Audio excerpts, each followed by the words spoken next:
আগরতলায় ডেপুটি হাইকমিশনে উগ্রবাদীদের তাণ্ডব, সংখ্যালঘু ইস্যুতে ভুল তথ্য ছড়াতে ভারতীয় মিডিয়ার ক্যাম্পেইনের বিরুদ্ধে প্রচার চালাবে সরকার, জানালেন পররাষ্ট্র উপদেষ্টা। অর্থনীতির শ্বেতপত্র প্রকাশ, সরকারি ব্যয়ের 40% পর্যন্ত তছরূপের তথ্য। স্থিতিশীলতা না থাকলে বিপদসংকুল হবে দীর্ঘমেয়াদী সংস্কার, শঙ্কা ডক্টর দেবপ্রিয়। প্রতিপক্ষ দুর্বল হলেও আগামী নির্বাচন যে কোনো সময়ের চেয়ে চ্যালেঞ্জিং, বললেন তারেক রহমান। নির্বাচনের আগেই তিনি দেশে ফিরবেন, আশা মেজর হাফিজের। 21শে অগাস্ট গ্রেনেড হামলা মামলার প্রতিপক্ষকে ধ্বংসই ছিল মূল উদ্দেশ্য, মত বিশেষজ্ঞদের। বললেন দায় চাপানোর সংস্কৃতির কারণে মৃত্যু হয়েছে সত্যের। চূড়ান্ত ভোটার তালিকা 2রা মার্চ, যুক্ত হচ্ছে নতুন 17 লাখ ভোটার। স্বাধীনভাবে স্বচ্ছতার ভিত্তিতে কাজ করবে কমিশন, জাতিসংঘের সহযোগিতার আশ্বাস। দেখছিলেন ক্রাউন সিমেন্ট, সংবাদ শিরোনাম। আগরতলার ত্রিপুরায় অবস্থিত বাংলাদেশি সহকারী হাই কমিশনে হামলা চালিয়েছে উগ্রবাদীরা। এ সময় বাংলাদেশের পতাকা ছিঁড়ে ফেলা হয়। এ ঘটনায় দুঃখ প্রকাশ করেছে ভারতের পররাষ্ট্র মন্ত্রণালয়। বাংলাদেশের সংখ্যালঘুদের ওপর কথিত নির্যাতনের অভিযোগ তুলে ভারতে একের পর এক বিক্ষোভের মধ্যে এবার আগরতলার এই ঘটনা ঘটল। ইসকনের সাবেক সদস্য চিন্ময় দাসকে অবৈধভাবে গ্রেপ্তার করা হয়েছে, এমন অভিযোগ তুলে ভারতের ডানপন্থী সংস্থা হিন্দু সংঘ স্মৃতি ত্রিপুরায় বাংলাদেশি সহকারী হাইকমিশনে হামলা চালায়। দেশের আঞ্চলিক সংবাদ মাধ্যমের খবরে বলা হয়েছে, শান্তিপূর্ণ বিক্ষোভটি সার্কিট হাউসের মহাত্মা গান্ধীর ভাস্কর্যের সামনে পৌঁছলে পুলিশ তাদের বাধা দেয়। এক পর্যায়ে তারা পুলিশি ব্যারিকেড ভেঙে বাংলাদেশি সহকারী হাইকমিশনারের অফিসে প্রবেশ করে। এই ঘটনার পরপরই স্থানীয় কর্তৃপক্ষ পরিস্থিতি সামাল দিতে ঘটনাস্থলে যায়। পশ্চিম ত্রিপুরার এসপি ডক্টর কিরণ কুমার এবং ডিজিপি অনুরাগ ধানকার ঘটনা তদন্তের নির্দেশ দিয়েছেন। বিক্ষোভ চলাকালে 6 সদস্যের একটি প্রতিনিধি দল বাংলাদেশি সহকারী হাইকমিশনারের কাছে একটি স্মারকলিপি পৌঁছে দেয়। এতে চিন্ময় দাসের সঙ্গে অমানবিক আচরণের অভিযোগ করা হয়েছে। এদিকে বিধানসভায় বাংলাদেশে জাতিসংঘের শান্তিরক্ষী পাঠাতে ভারতের কেন্দ্রীয় সরকারকে উদ্যোগ নেওয়ার আহ্বান জানান পশ্চিমবঙ্গের মুখ্যমন্ত্রী মমতা ব্যানার্জি। সোমবার বিধানসভার শীতকালীন অধিবেশনে যোগ দিয়ে তৃণমূল নেত্রী মমতা বাংলাদেশে ধর্মীয় সংখ্যালঘুদের নিরাপত্তা নিশ্চিত করতে প্রধানমন্ত্রী নরেন্দ্র মোদীর ব্যক্তিগত হস্তক্ষেপও চান। বাংলাদেশের সনাতনী জাগরণ জোটের মুখপাত্র চিন্ময় কৃষ্ণ দাসের গ্রেপ্তারকে কেন্দ্র করে এই মন্তব্য করেন পশ্চিমবঙ্গের মুখ্যমন্ত্রী। জানান, যদি বাংলাদেশে থাকা তাদের কেউ আক্রান্ত হন তবে তাদের ফিরিয়ে নেবে ভারত সরকার। তাদের কারো ওপর অত্যাচার হতে দেয়া হবে না বলেও মন্তব্য করেন পশ্চিমবঙ্গের মুখ্যমন্ত্রী। তবে ভারতীয়দের ওপর অত্যাচার বলতে তিনি কাদের বুঝিয়েছেন তা ওই বক্তব্যে পরিষ্কার করেননি তৃণমূল নেত্রী। বাংলাদেশের সনাতনী জাগরণ জোটের মুখপাত্র চিন্ময় কৃষ্ণ দাসের গ্রেপ্তারকে কেন্দ্র করে কলকাতা এবং রাজ্যের কয়েক জায়গায় বিক্ষোভ হয়েছে।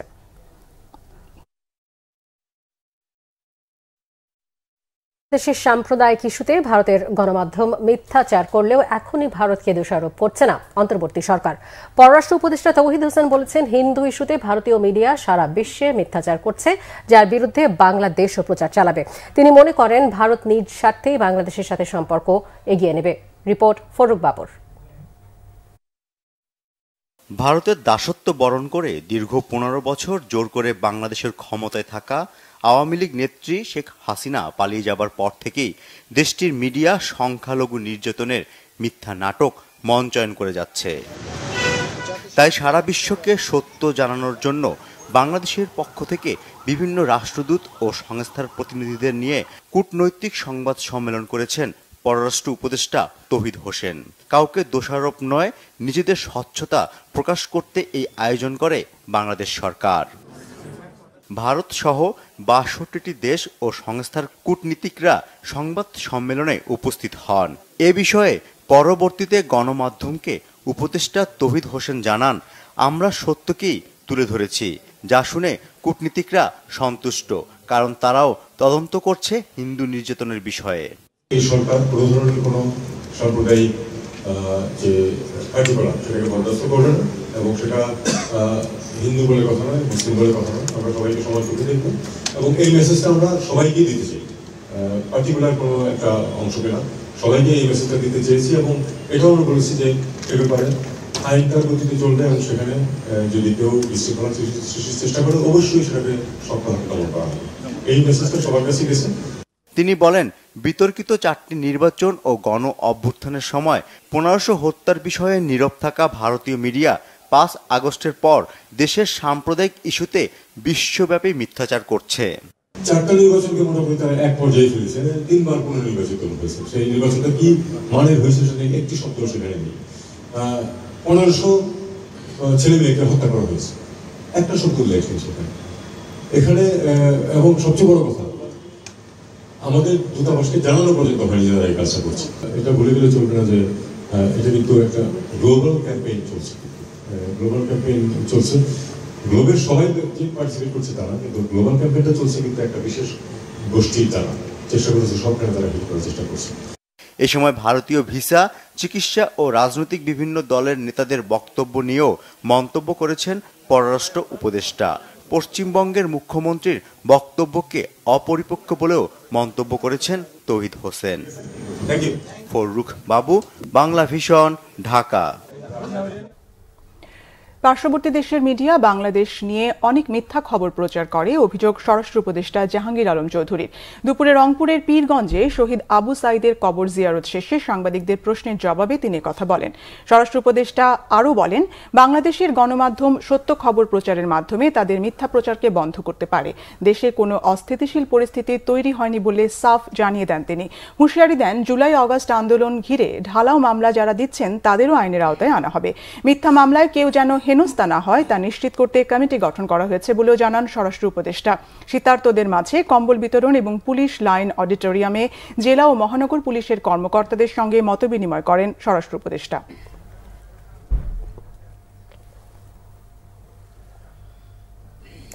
বাংলাদেশে জাতিসংঘের শান্তিরক্ষী পাঠানো নিয়ে পশ্চিমবঙ্গের মুখ্যমন্ত্রী মমতা বন্দ্যোপাধ্যায় যে বক্তব্য রেখেছেন তা বাংলাদেশের স্বাধীনতা, সার্বভৌমত্বের প্রতি হুমকি মন্তব্য করে অবিলম্বে এ ধরনের বক্তব্য প্রত্যাহারের দাবি জানিয়েছেন মির্জা ফখরুল ইসলাম আলমগীর।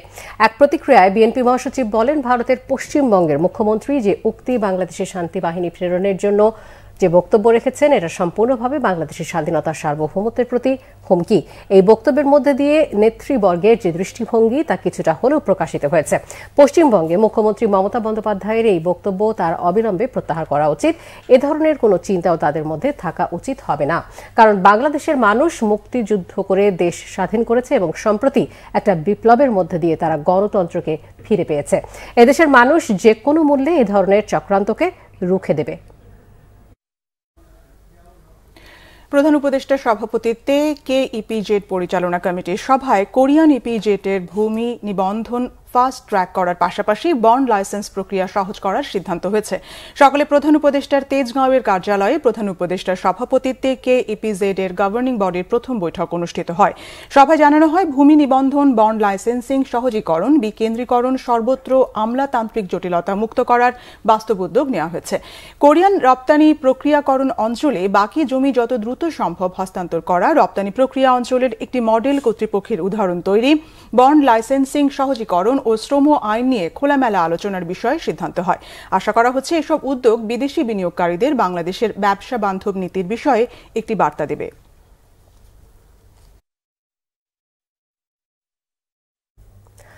দক্ষিণ এশিয়ার দেশগুলোর মানুষের সাধারণ স্বার্থে সার্ককে আবারও জোরদার করার আহ্বান জানিয়েছেন অন্তর্বর্তীকালীন সরকারের প্রধান উপদেষ্টা অধ্যাপক মোহাম্মদ ইউনূস। জানুয়ারিতে বাংলাদেশে হতে যাওয়া ইউথ ফেস্টিভ্যালে যোগ দিতে সার্কভুক্ত দেশগুলোকে আমন্ত্রণও জানান প্রধান উপদেষ্টা। সকালে প্রধান উপদেষ্টার কার্যালয়ে সার্ক মহাসচিব গোলাম সারওয়ার দেখা করতে গেলে প্রধান উপদেষ্টা এই আহ্বান জানান। অধ্যাপক ইউনূস বলেন, সার্ক যেন এক ভুলে যাওয়া জগৎ, এটি আবারও জোরদার করা গেলে এই অঞ্চলের মানুষ লাভবান হবে। জলবিদ্যুৎ, বাণিজ্য ও সহজ শুল্ক ব্যবস্থা সহ বিভিন্ন বহুপাক্ষিক বিষয়ে সার্কের কাজ করার সুযোগের কথা তুলে ধরেন প্রধান উপদেষ্টা। সার্ক মহাসচিবের সাথে আলাপের সময় প্রধান উপদেষ্টা সার্কের মধ্যে পররাষ্ট্র সচিব, মন্ত্রী পর্যায়ের বৈঠকের পাশাপাশি সার্ক শীর্ষ সম্মেলনের প্রয়োজনীয়তাও তুলে ধরেন। সার্ক জোরদারে দক্ষিণ এশিয়ার নেতাদের প্রতি আহ্বানের জন্য প্রধান উপদেষ্টা অধ্যাপক মোহাম্মদ ইউনূসকে ধন্যবাদ জানান সার্ক মহাসচিব। শেখ হাসিনার 15 বছরের শাসনামলে দুর্নীতির শীর্ষে ছিল ব্যাংকিং খাত। বন্ধ ঋণ দিয়ে 24টি পদ্মা সেতু বা 14টি মেট্রো রেল করা যেত, এমন তথ্য শ্বেতপত্র প্রণয়ন কমিটির। সরকারি ব্যয়ের 40% পর্যন্ত অর্থ তছরূপের তথ্য দিয়ে কমিটির প্রধান ডক্টর দেবপ্রিয় ভট্টাচার্য জানিয়েছেন, চুরি দুর্নীতিতে রাজনীতিবিদ ও ব্যবসায়ীদেরও ছাপিয়ে গেছে আমলারা। চামচা পুঁজিবাদ থেকে চোরতন্ত্রে রূপ নেওয়া দুর্নীতি রোধে সরকারকে দক্ষতার সঙ্গে কাজ করার পরামর্শ তার। অর্থনৈতিক স্থিতিশীলতা ও নিরাপত্তা নিশ্চিত না হলে সংস্কার বিপদসংকুল হয়ে পড়বে এমন আশঙ্কা তার। জিয়াউল হক সবুজের রিপোর্ট। সোমবার রাজধানীর শেরেবাংলা নগরে বিগত সরকারের 15 বছরের দুর্নীতির শ্বেতপত্র প্রকাশ করে এই সংক্রান্ত কমিটি। এর প্রধান ডক্টর দেবপ্রিয় ভট্টাচার্য জানান, চোর ধরা তাদের কাজ নয়, কিভাবে চুরি হয়েছে সেটাই তুলে এনেছেন শ্বেতপত্র কমিটি। যে 3টি নির্বাচন হয়েছে, এই 3টি নির্বাচন এটা বিষবৃক্ষ সৃষ্টি করেছে এই চোরতন্ত্রের। গেল 15 বছরে প্রতি বছর গড়ে 1,80,000 কোটি ডলারের পাচারের তথ্য জানায় শ্বেতপত্র প্রণয়ন কমিটি।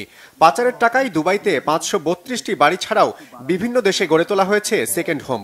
এসব কাজে কে কার চেয়ে এগিয়ে ছিল সেই তথ্য দেন ডক্টর দেবপ্রিয়।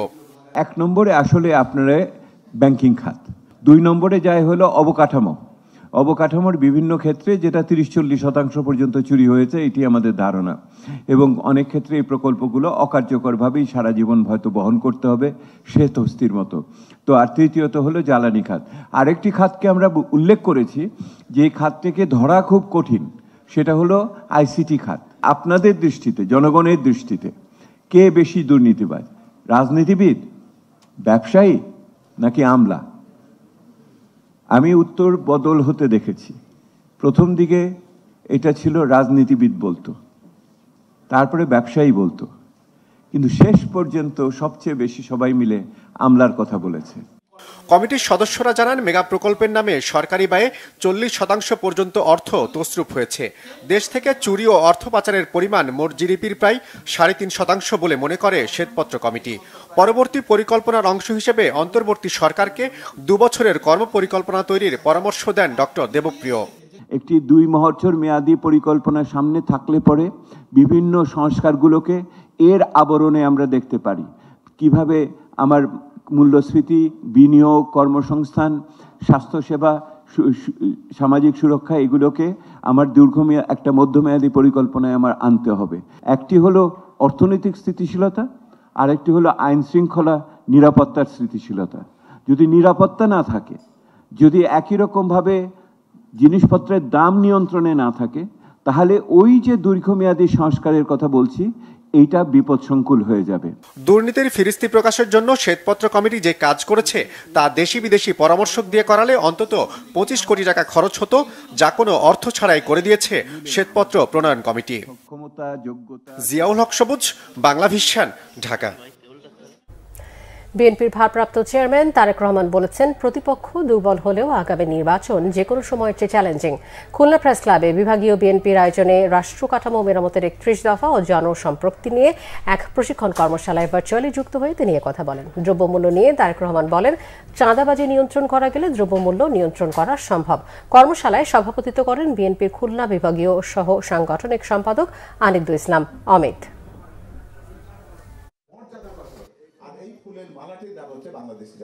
আগামী দিনের আমাদের সকল কিছু এমন হতে হবে যাতে জনগণের সমর্থন আপনার প্রতি থাকে, যাতে জনগণের সমর্থন দলের প্রতি থাকে। আগামী দিনে যে নির্বাচনটি আসছে, আগেও বলেছি, আজও আপনাদের সামনে আমি তুলে ধরতে চাই পরিষ্কারভাবে। দিন যত যাচ্ছে তত পরিষ্কার হচ্ছে, সামনের যে নির্বাচন এটি এত সহজ না। হতে পারে আমাদের একটি প্রধান প্রতিপক্ষ অনেক দুর্বল হয়ে গেছে, তারপরেও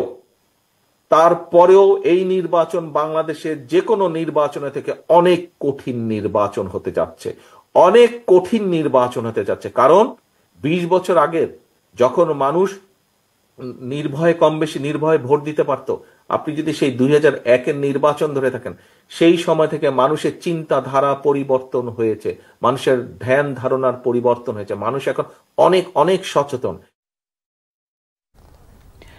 বিচারাধীন মামলার আইনি মোকাবেলা শেষে নির্বাচনের আগেই দেশে ফিরবেন বিএনপির ভারপ্রাপ্ত চেয়ারম্যান তারেক রহমান, এমন প্রত্যাশা বিএনপির স্থায়ী কমিটির সদস্য অবসরপ্রাপ্ত মেজর হাফিজউদ্দিন আহমেদের।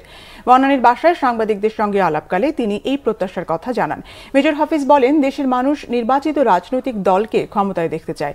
সংস্কার চলমান প্রক্রিয়া, যে দল ক্ষমতায় আসবে তারাই সংস্কার চলমান রাখবে।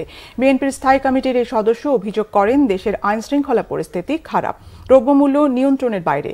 পতিত সরকারের দোসরদের অপকর্মের কারণেই পরিস্থিতি স্বাভাবিক হচ্ছে না বলে মনে করেন মেজর হাফিজ। তিনি বলেন, রাজনৈতিক প্রতিপক্ষ দমনে গত 16 বছরে অসংখ্য মিথ্যা মামলা করেছে আওয়ামী লীগ সরকার।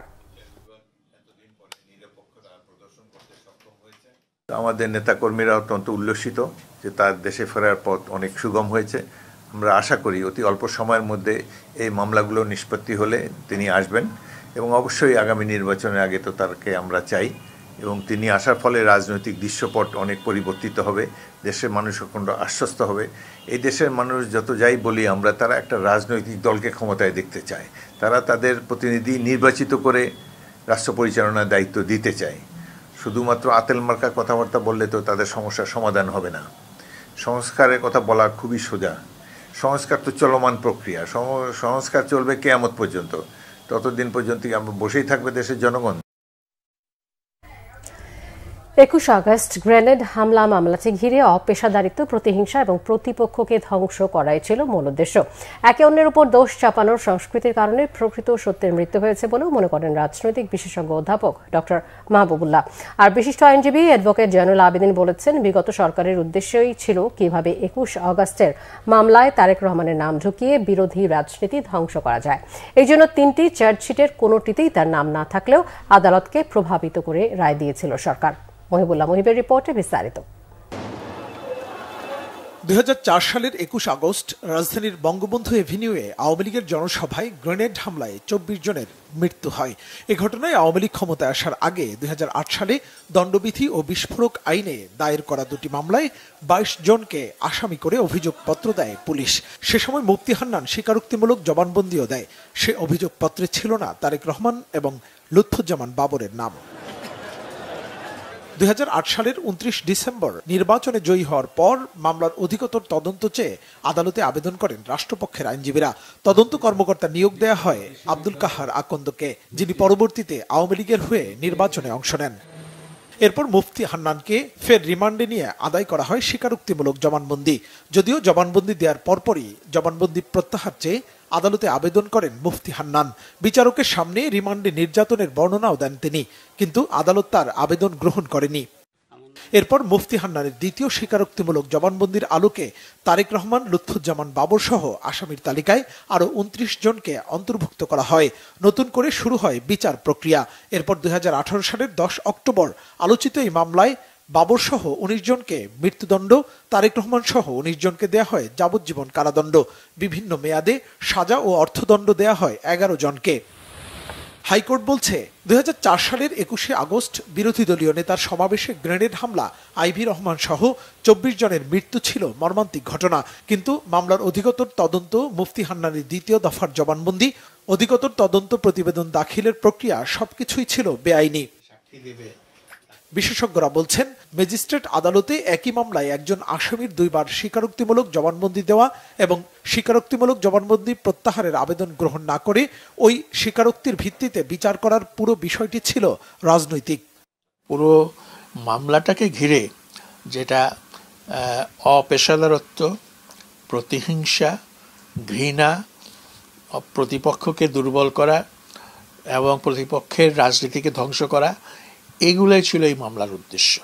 কোনো ন্যায় বিচার বা সততা প্রতিষ্ঠা করা এর লক্ষ্য ছিল না। বিগত সরকারের ইচ্ছাই ছিল যে তারেক রহমানকে কিভাবে এই মামলার মধ্যে সম্পৃক্ত করা যায়। দেখুন, 3টা চার্জশিট হয়েছে, 3টা চার্জশিটের মধ্যে ঢুকাতে পারে নাই। পরে একজন ব্যক্তি, কাহার নামে একজন ব্যক্তি, যিনি এই বিএনপির সময় চাকরি হারিয়েছেন, আর তাকে চাকরি থেকে অব্যাহতি দেওয়া হয়েছে এই কারণে যে তিনি দুর্নীতিগ্রস্ত ছিলেন। দেশের 2টি বড় দলের রেষারেষি এবং প্রতিহিংসার কারণে প্রকৃত সত্যের মৃত্যু হয়েছে বলেও মন্তব্য তাদের। এটা অস্বীকার করার উপায় নাই যে ঘটনাটা ঘটেছে এবং কতিপয় ব্যক্তি এই ঘটনা ঘটিয়েছে, এবং শুধু ঘটনা ঘটানো নয়, এর জন্য ষড়যন্ত্রমূলক প্রস্তুতিও নেওয়া হয়েছে। এই সব কিছু মিলিয়ে ঘটনাটা হলো যে এই 2 রাজনৈতিক দলের তর্কাতর্কি, বিতর্ক, একে অপরের ঘাড়ে দোষ চাপানোর মধ্য দিয়ে সত্যের মৃত্যু হয়েছে। বিগত সরকারের তাদের পরিকল্পনাই ছিল যে এই দেশের বিচার ব্যবস্থা ধ্বংস করা এবং দেশের অর্থ বিদেশে পাচার করা।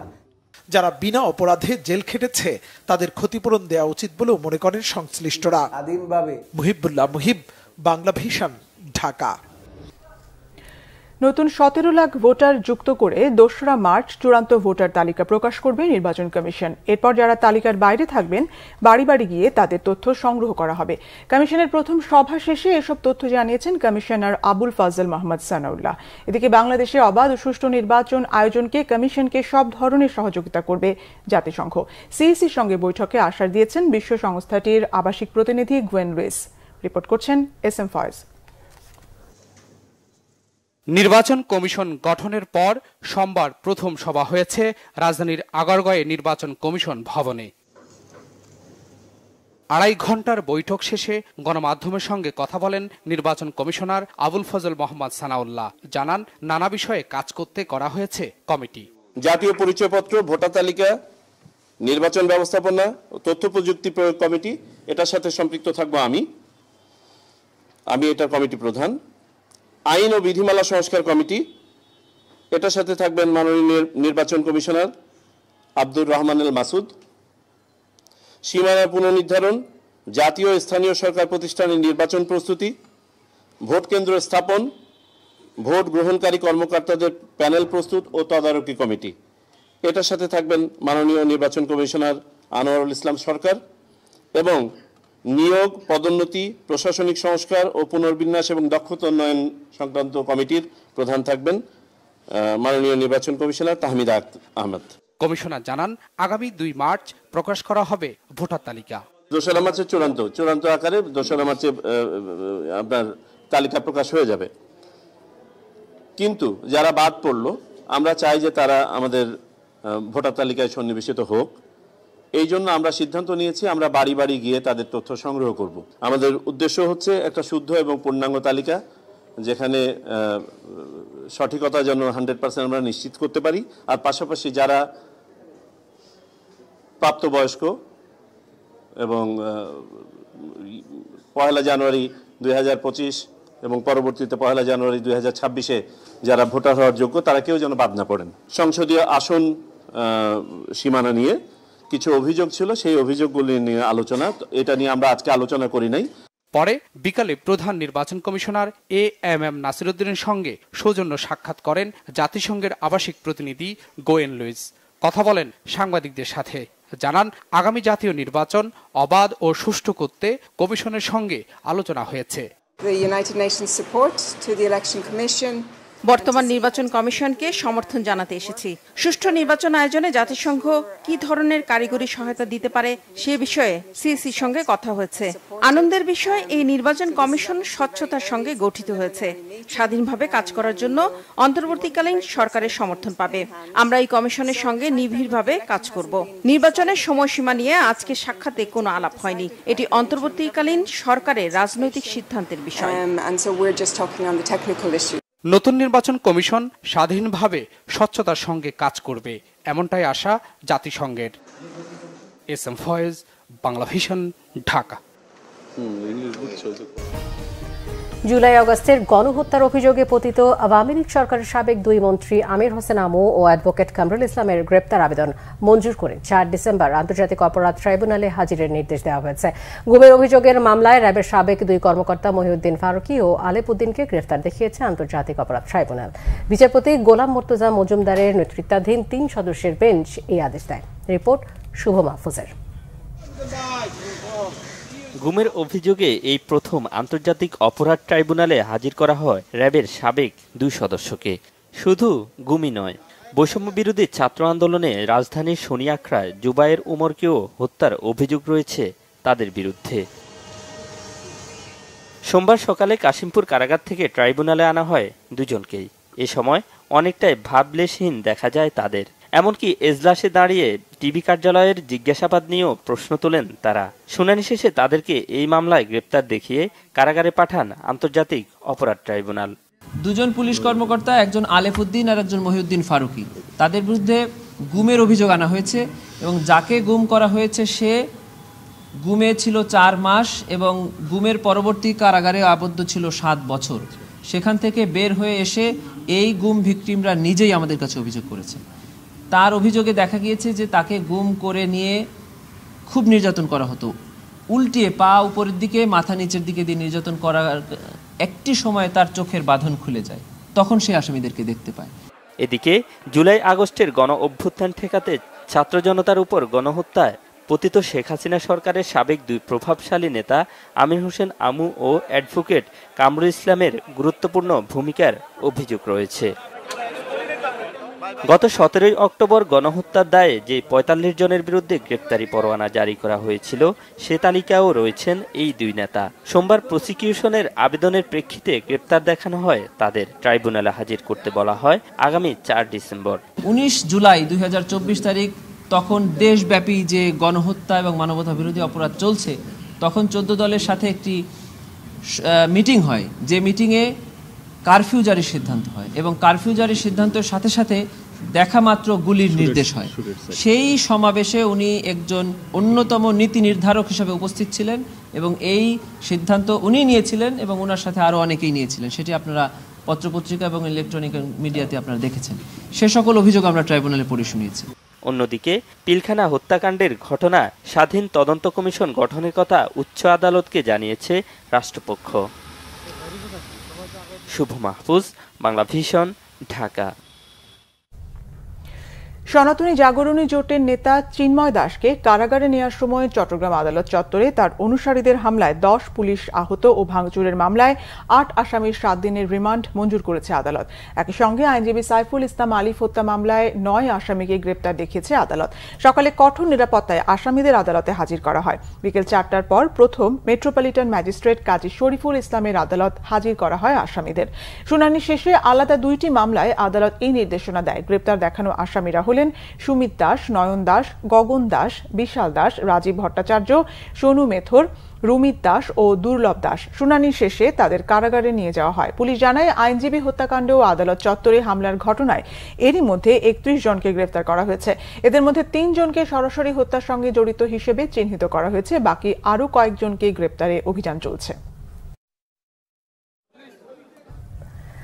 নৌ পরিবহন উপদেষ্টা এম সাখাওয়াত হোসেন বলেছেন, নির্বাচন কখন কিভাবে দেয়া হবে তা নতুন কমিশনের সিদ্ধান্ত, সেজন্য তাদের সময় দিতে হবে। তারাই নির্বাচনের রোডম্যাপ দেবেন। বরিশাল মেরিন একাডেমি ক্যাডেটদের শিক্ষা সমাপনী প্যারেড অনুষ্ঠানে প্রধান অতিথির বক্তব্যে সাংবাদিকদের তিনি কথা বলেন। এর আগে সালাম গ্রহণ ও কৃতি ক্যাডেটদের মাঝে পুরস্কার বিতরণ করেন নৌ পরিবহন উপদেষ্টা। অনুষ্ঠানে সামরিক ও বেসামরিক কর্মকর্তারা উপস্থিত ছিলেন।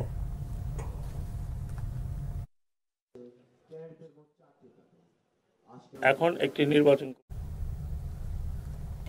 অন্যায় ও জুলুমের বিরুদ্ধে জনগণকে প্রতিবাদের আহ্বান জানিয়েছেন জামাত আমির ডাক্তার শফিকুর রহমান। ঝালকাঠিতে স্থানীয় একটি কমিউনিটি সেন্টারে ইউনিয়ন দায়িত্বশীল সমাবেশে প্রধান অতিথির বক্তব্যে তিনি অভিযোগ করেন 15.5 বছর ধরে এই দেশে জনগণ শান্তিতে ঘুমাতে পারেনি। তারা মর্যাদার সাথে বাঁচার অধিকার থেকে বঞ্চিত হবার পাশাপাশি পেশাগত দায়িত্ব পালনেরও সুযোগ পায়নি। খুন, ক্রসফায়ার এবং বিচার বহির্ভূত হত্যাকাণ্ডে ভরে গিয়েছিল দেশটি। জামাতে 11 শীর্ষ নেতার বিরুদ্ধে জুলুমের অভিযোগ করেন তিনি।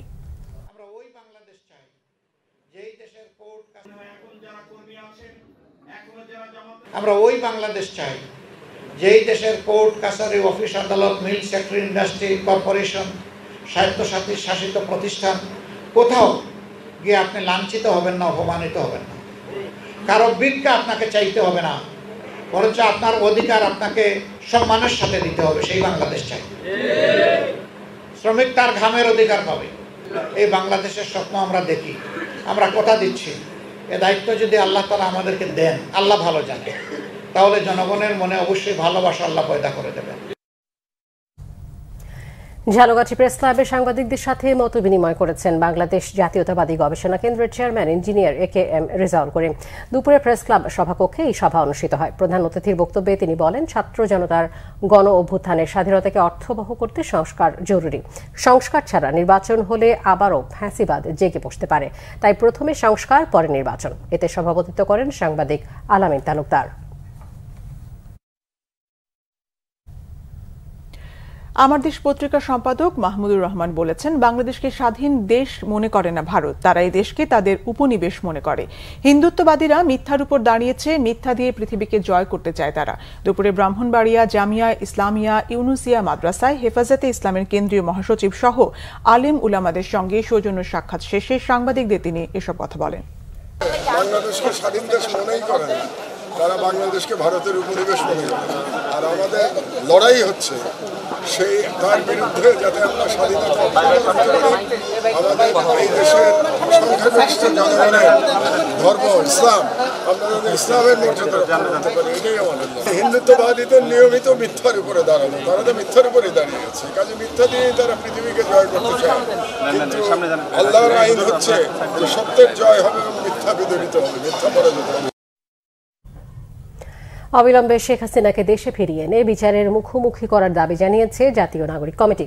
একই সাথে ভারতের সাথে সকল চুক্তি উন্মোচনেরও দাবি জানিয়েছে সংগঠনটি। রাজধানীতে জাতীয় নাগরিক কমিটির প্রধান কার্যালয়ে দিনব্যাপী সাধারণ সভা অনুষ্ঠিত হয়।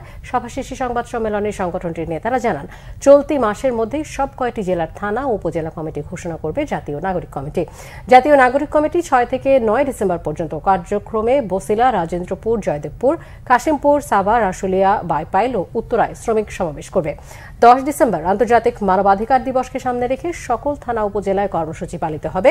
কেন্দ্রীয় কর্মসূচির অংশ হিসেবে কেন্দ্রীয় শহীদ মিনারে ফ্যাসিবাদী ও গণহত্যাকারী আওয়ামী লীগের বিগত 15 বছরের সকল গুম, খুন, ক্রসফায়ার, ধর্ষণ সহ সকল ধরনের মানবাধিকার লঙ্ঘনের বিচারের দাবিতে বিক্ষোভ সমাবেশ অনুষ্ঠিত হবে।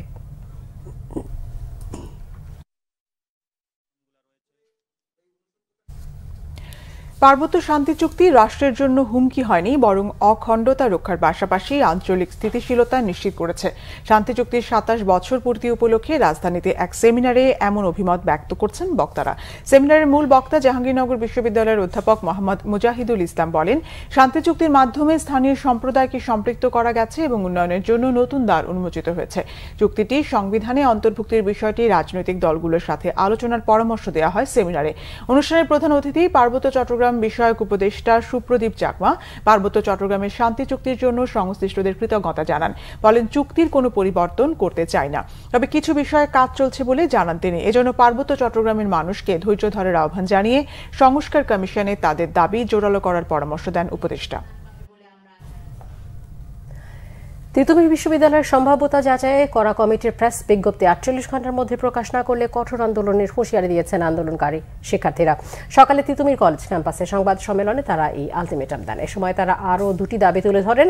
কমিটি প্রকাশের পর 3 কর্মদিবসের মধ্যে তিতুমির কলেজ গিয়ে সরেজমিনে পরিদর্শন করার মাধ্যমে কাজ শুরু করতে হবে এবং কমিটি প্রকাশের 15 দিনের মধ্যে তিতুমির বিশ্ববিদ্যালয়ের সম্ভাব্যতা যাচাইয়ের বিষয়ে বিস্তারিত রিপোর্ট দিতে হবে। এ সময় শিক্ষার্থীরা বলেন, অতি দ্রুত তিতুমিরকে বিশ্ববিদ্যালয় করতে হবে। তাদের দাবি মানা না হলে আবারও তারা আরও বড় কর্মসূচি নিয়ে রাজপথে নামবেন। মামলা বাণিজ্য ও হয়রানিমূলক মামলা প্রতিরোধে BRP community protection legal aid scheme বিনামূল্যে প্রদান করবে বাংলাদেশ সংস্কারবাদী দল বিআরপি। বিকেলে জাতীয় প্রেস ক্লাবে বাংলাদেশ সংস্কারবাদী দল বিআরপি এই আলোচনা সভার আয়োজন করেন। বিআরপি এর সদস্য সচিব তৌহিদুল ইসলামের সঞ্চালনায় এই সভায় প্রধান অতিথি ছিলেন শিক্ষাবিদ ডক্টর কর্নেল নাজমুল আহসান কলিমুল্লাহ এবং বিশেষ অতিথি ছিলেন মোহাম্মদ নিয়ামত আলী। বক্তব্য রাখেন আব্দুল সালাম শিকদার, মোহাম্মদ নাজমুল আলম, সৈয়দ মোহাম্মদ মাসুদ রানা, লায়ন মোহাম্মদ জাহিদ হোসেন পলাশ, ডক্টর নাজমুল করিম, মোহাম্মদ মোবারক হোসাইন, মোহাম্মদ সাইদুজ্জামান, মোহাম্মদ মাহবুবুর রহমান সহ আরো অনেকে। ইনারভিল ক্লাব অফ ঢাকা নাইটিঙ্গেলের 5ম ফাউন্ডেশন ডে পালিত হয়েছে। রাজধানীর বনানীতে এই উপলক্ষে আয়োজিত অনুষ্ঠানের প্রধান অতিথি ছিলেন inner wheel club district 328 chairman Shahana Alam Nirjhar. একই দিনে ক্লাবটির জেনারেল মিটিং 2024-25 আয়োজন করা হয়। এ সময় ইনারভিল ক্লাব অফ ঢাকা নাইটিঙ্গেলের প্রেসিডেন্ট নাহিদ ফরমান ও সেক্রেটারি রায়ানা আকান্ত সহ ঢাকা নাইটিঙ্গেল ক্লাবের সব সদস্যরা উপস্থিত ছিলেন। সংগঠনটি নারী ও শিশুদের উন্নত জীবন গঠনের পাশাপাশি দেশের সুবিধা বঞ্চিত জনগোষ্ঠীর জীবনের মান উন্নয়নে কাজ করেছে। ভবিষ্যতে তাদের এই কার্যক্রম অব্যাহত থাকবে জানিয়েছেন আয়োজকরা।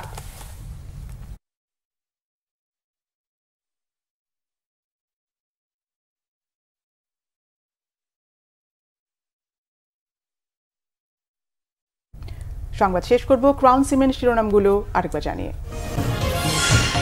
আগরতলায় ডেপুটি হাইকমিশনে উগ্রবাদীদের তাণ্ডব, সংখ্যালঘু ইস্যুতে ভুল তথ্য ছড়াতে ভারতীয় মিডিয়ার ক্যাম্পেইনের বিরুদ্ধে প্রচার চালাবে সরকার, জানালেন পররাষ্ট্র উপদেষ্টা। অর্থনীতির শ্বেতপত্র প্রকাশ, সরকারি ব্যয়ের 40% পর্যন্ত তসরুফের তথ্য, স্থিতিশীলতা না থাকলে বিপদ সংকুল হবে দীর্ঘমেয়াদী সংস্কার, শঙ্কা ডক্টর দেবপ্রিয়র। প্রতিপক্ষ দুর্বল হলেও আগামী নির্বাচন যে কোনো সময়ের চেয়ে চ্যালেঞ্জিং বললেন তারেক রহমান। নির্বাচনের আগেই তিনি দেশে ফিরবেন, আশা মেজর হাফিজের। 21শে আগস্ট গ্রেনেড হামলা মামলা প্রতিপক্ষকে ধ্বংসই ছিল মূল উদ্দেশ্য মত বিশেষজ্ঞদের, বললেন দায় চাপানোর সংস্কৃতির কারণে মৃত্যু হয়েছে সত্যের। চূড়ান্ত ভোটার তালিকা 2রা মার্চ, যুক্ত হচ্ছে নতুন 17 লাখ ভোটার। স্বাধীনভাবে স্বচ্ছতার ভিত্তিতে কাজ করবে কমিশন, জাতিসংঘের সহযোগিতার আশ্বাস। এই ছিল এখনকার মতো। পরের সংবাদ রাত 1টায় দেখার আমন্ত্রণ রইল। এছাড়া বাংলাভিশন সংবাদ ও সংবাদ সংশ্লিষ্ট অনুষ্ঠান দেখতে ভিজিট করুন www.bbnews24.com ও facebook.com/banglavisionnews এবং সাবস্ক্রাইব করুন youtube.com/banglavisionnews। ধন্যবাদ। শুভরাত্রি।